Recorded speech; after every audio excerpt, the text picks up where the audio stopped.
টাকাতে বাড়িও আসতাম। না এটা সামনে আনে কোনটা? এটা হ্যাঁ হ্যাঁ হ্যাঁ।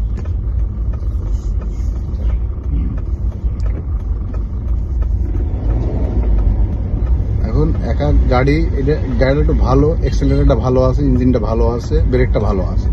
সাধারণত আমরা জেলা শহরে দুটো একটা পরিচিত লোকজনের কাছে যে গাড়ি চালায়, তার অধিকাংশ কন্ডিশন ভালো না, তার এক্সেলেটার ভালো না, তার ব্রেক চাপলে ব্রেক হতে চায় না। তাহলে আমাদের সেই অভ্যাস রয়ে গেছে, তা সেই অনুযায়ী ব্রেক করতে যায়, ব্রেক পুষে যেতে পারে, কিন্তু চলে না। আপনার আপনি কত স্পিডে চালায় যাবেন কোন জায়গায়? ভালো চালাচ্ছ, আমি তো জানি তো। আপনি বাধ্য আপনি এখন প্রশংসা করছেন। তুই ভালো তো, ভালো ড্রাইভার, তুই ভালো চালাচ্ছিস। হ্যাঁ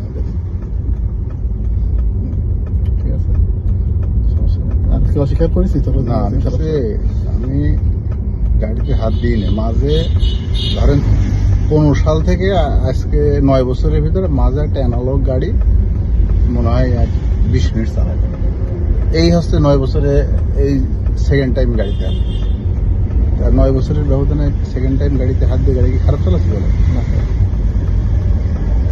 অত বামের কেন চাপাচ্ছি? ওই আস্তে যাচ্ছি তোকে জায়গা দিয়ে দিচ্ছি, বুঝেছেন? তোকে জায়গা দিয়ে দিচ্ছি জানো, মানে ঠিক আছে যা, মানে জায়গা দিয়ে দিচ্ছি জানো, কারণ গাড়ি তো আমার স্লো, বুঝেছেন? জানো টাইমে বেড়ে যাবি পারে। অবশ্যই একটু ঠিক আছে হালকা। হ্যাঁ বেশি ভাই খুব গরম লাগছে। গরম আস্তে আস্তে যাবে, গাছের ছায়া, প্রাকৃতিক বাতাসে। ওই গিলাস নামাই দেয়।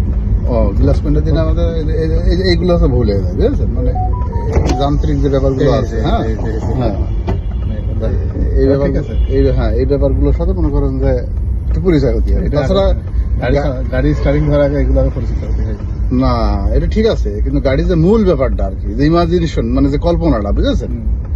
যে কল্পনাটা, আমি যে গাড়িটা চালাচ্ছি, এই গাড়িটা ঠিক কতটুকু জায়গা নিয়ে আমি মানে বেরোবো, এখন তোমার কল্পনা করতে আছে যে পুরো গাড়িটাই আমি, তাই না?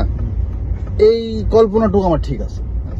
তাছাড়া এখন আমি যদি একটা ওই যে কি বলে, ওই যে আনার এমপি আনার গাড়ি পাওয়া গেল, কি গাড়ি?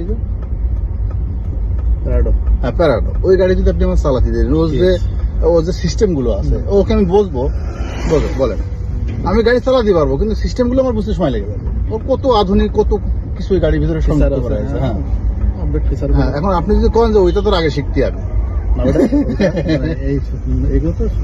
গাড়িতে না উঠলে কি করে শিখবে মানুষ?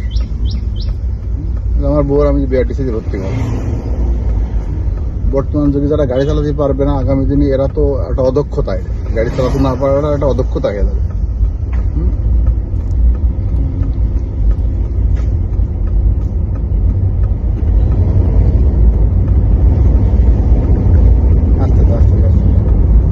বাজারের মধ্যে না ধরে যাওয়া দরকার, বাজারের আগে গাড়ি ঠিক আছে, গাড়ি ইঞ্জিন খুব সুন্দর আছে। এবার মনে হচ্ছে দাম ঠিক আছে। হ্যাঁ গাড়ির ইঞ্জিন সব ঠিক আছে। গাড়ির উপরে ফিটফাট নেই, কারণ হচ্ছে আমি ফিটফাট করি নাই, আমি মাইক ধরে খাইছি, হাত ঠিক হয়েছে চলুন, ঠিক আছে। পরে দেখা যাচ্ছে সব ঠিকঠাক হয়ে গেলে তখন দেখা যাচ্ছে আমি হচ্ছে যে একবারে ইয়ে করে চালাবো।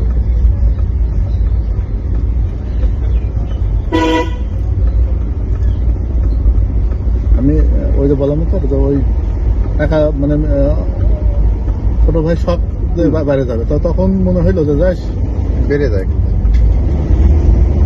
আস্তে আস্তে আস্তে আস্তে ঘুরে যাস আস্তে আস্তে। আমি একবারে থেকে ধরিস আস্তে। হ্যাঁ বুঝতে পারছি, ধীরে করুন, পা থেকে ধরা দরকার, ধীরে ধরতে ধরতে ধীরে। আপনার হচ্ছে যে ওই মজা লাগছে কি জন্য, বহুত দিন পরে ধরেছি তো, বুঝেছেন?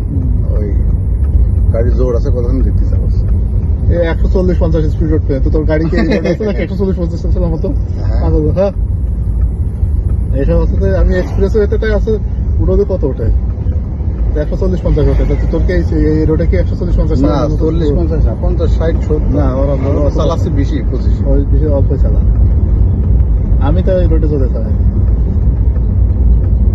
অনেক ছেলেবেলে আছে জোরে ভস করে মোটরসাইকেলটা নিয়ে বেরোয় যায়, ওকে যদি সাইডে দিয়ে রাখছে। এই যে এইসব রোড তো গ্রাম্য রোড, ওই যে নসিমন করিমন চলে, বুঝেছেন?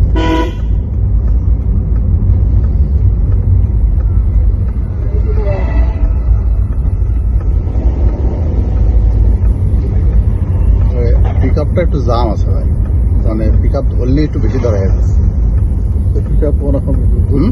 ওরকমই বেশি একটু জাম আছে, সামান্য ধরলেও জোর হয়ে যাচ্ছে। সামান্য ধরতে পারছি না। সামান্য না ধরে হালকা করে তো ভিডিওটা বন্ধ করে ফেলছি।